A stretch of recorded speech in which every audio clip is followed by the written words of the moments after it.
The Tennessee Titans just fired a warning shot at the rest of the league, and almost nobody outside Nashville saw it coming.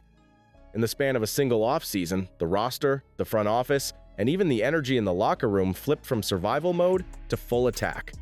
Training camp is still weeks away, yet insiders are already whispering that something big is brewing, something that could rewrite the AFC playoff picture before Halloween. Look at the trail of clues. Ownership replaced comfort with urgency, hiring Mike Borgonzi to hunt upgrades while Brian Callahan sharpens a brand new playbook. Veterans talk about tougher meetings, louder practices, and a weight room that stays lit past midnight. The defense watched its cornerstone Jeffrey Simmons walk in 20 pounds lighter, while the offense added firepower at every position.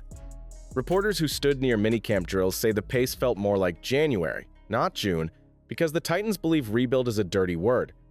But the loudest change wears number 3, slings lasers at dawn, and refuses to leave the facility until coaches throw him out. Cam Ward is not just learning the playbook, he is dragging the franchise into a new era, and his early chemistry with a rookie receiver is already bending depth charts. How is a first-year quarterback doing that, and why are veterans following his lead so quickly? The answers start with the way Ward owned minicamp, and they might explain why every conversation in Tennessee now begins with his name. But before we get into that, hit that like and subscribe button for more Titans and all the NFL content. Let's aim for 350 likes on this video.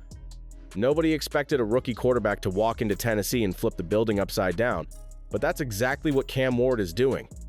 From the very first OTA, he wasn't just participating, he was controlling the tempo. Coaches didn't ask him to lead, he just did. Teammates watched him hit the facility before sunrise and stay so late they had to ask him to leave. But this isn't just about effort. Ward is producing.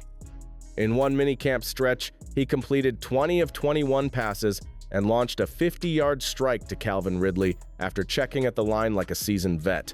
He's not playing like a rookie. He's behaving like someone who already knows the locker room belongs to him. The numbers are impressive, but the impact goes deeper. Ward's chemistry with former Miami teammate Xavier Restrepo is ahead of schedule. They're not just connecting on routes. They're reading each other like a veteran duo that's been grinding together for years. Restrepo didn't lead the team in minicamp receptions by luck. He was Ward's go-to target when plays broke down and defenders tightened windows. That kind of trust between a rookie quarterback and a fellow rookie receiver doesn't happen often, especially this early. And it's forcing coaches to rethink how this offense is going to be shaped around Ward's preferences, not just the scheme. What's shocking is how quiet the building gets when Ward speaks, and how loud it gets when he throws. The franchise isn't just watching his growth, they're orbiting around it. With every practice, the front office becomes more convinced they found the guy. But how far can a team go when a rookie is already setting the tone? To answer that, we need to look at the players catching those passes and how the wide receiver room is quickly becoming the most competitive unit in Tennessee. This wide receiver room doesn't look anything like last year's version, and that's exactly what the Titans needed. The competition is wide open, and 3 rookies are shaking up the entire depth chart. Xavier Restrepo, Jameer Dyke, and Alec Iomanner didn't just show flashes, they took control of reps and forced their names into every roster conversation. Restrepo finished minicamp with 11 catches in open practices, more than any other receiver. And what makes it even more serious is this. He did it while building undeniable rhythm with Cam Ward. The connection between those two isn't just real, it's changing decisions. Jameer Dyke and Alec Iomanner aren't far behind. Both hauled in 7 catches apiece during minicamp sessions and earned public praise from team reporters. Dyke looks like a future special teams contributor with receiver upside, while Alec Iomanner physical route running makes him a natural fit in a possession role. It's no longer about which rookie might sneak onto the roster. Now it's about how many spots they're going to take. The Titans haven't had this kind of youth-driven energy in their receiver core in years. Every single practice felt like a tryout for who would survive the final cut. And while those rookies are rising, someone else is slipping. Treylon Burks is now fighting for his future, and the urgency around him is impossible to ignore. He's recovering from injury, but the pressure is building fast. Is there even room for him in this new-look offense? The answer might depend on how the Titans plan to use their revamped offensive line, because those trenches are now built to protect something far more explosive than last year. The Titans didn't just patch up the offensive line this offseason, they tore it down and rebuilt it for power and protection. After a year where quarterback pressure became a weekly crisis, the front office moved aggressively to fix it. Rookie right tackle J.C. Latham is the new anchor on the edge, and he's already being treated like a Week 1 starter.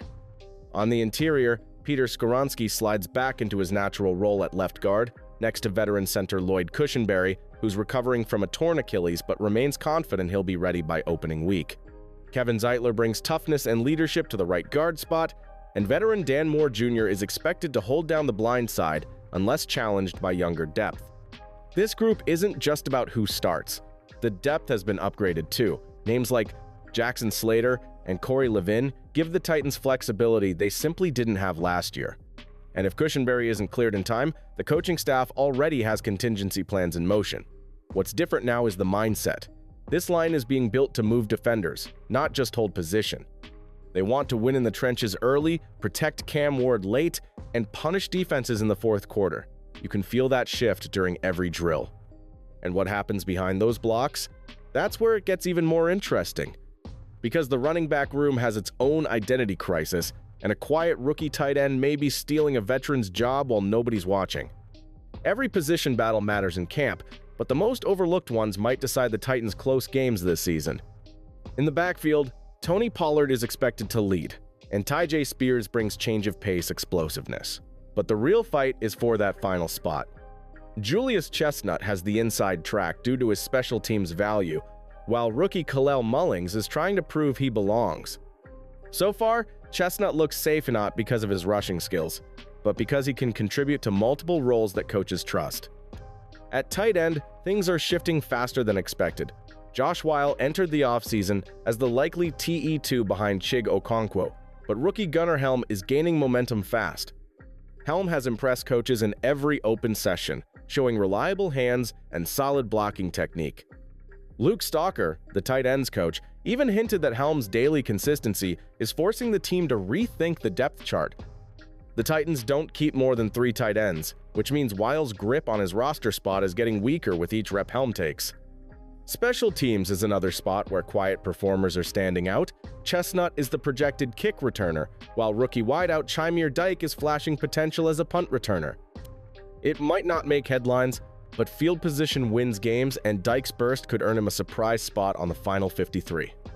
But as special teams has helped guys earn jobs, the defensive side of the ball is where the real statements are being made, especially by one player who showed up in the best shape of his life. Jeffrey Simmons showed up to minicamp leaner, quicker, and more vocal than ever, immediately setting the tone for the entire defense with a dominant presence that stunned teammates and reporters alike. Now, paired with massive rookie Tavondre Sweat and steady veteran Sebastian Joseph Day, Simmons leads a retooled interior that's already creating pressure Tennessee lacked last season. With defensive coaches designing schemes around his new speed, early signs point to a dramatic turnaround up front. But the transformation doesn't stop there. Edge rushers like Draymond Jones and Arden Key are anchoring the outside, while linebacker roles and secondary depth are still wide open.